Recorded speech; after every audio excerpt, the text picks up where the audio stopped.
Warrior Classic Black. Grabe, ngayon lang ako nakapoy ng ganito kaganda at katapang. Grabe.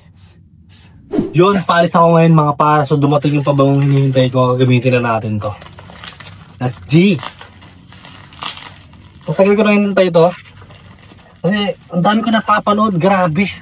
Sobrang solid daw na itong pabango na to. So siyempre testingin natin. Mahilig tayo sa pabango eh. Diba? So ganda ng packaging niya. May ano ha.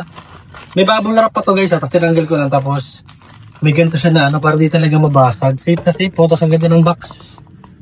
Kita nyo? Warrior Classic Black. Grabe. Naparoon ko ito kaya sa daw. So kailangan sa daw. Ito rin yung gamit niya.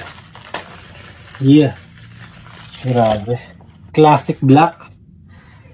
Air Amore. Mukhang mabango nga yata. Yung packaging pa lang maganda na eh. Wow. Grabe. Ganda nung ano. Premium na premium. Paano to? Ah, yun. The wait is over. Hamuin na natin.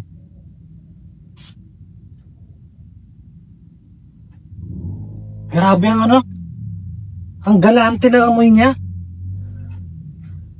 Guys, hindi ako nagbibiro ah. Kung naghahanap kayo ng talagang pangmalakasan na pabango, ito na ata yung hinahanap mo. Warrior Classic Black. Grabe, ngayon lang ako nakapoy ng ganito kaganda at katapang. Grabe. Woo! Guys, check out na. Sobrang solid na ito.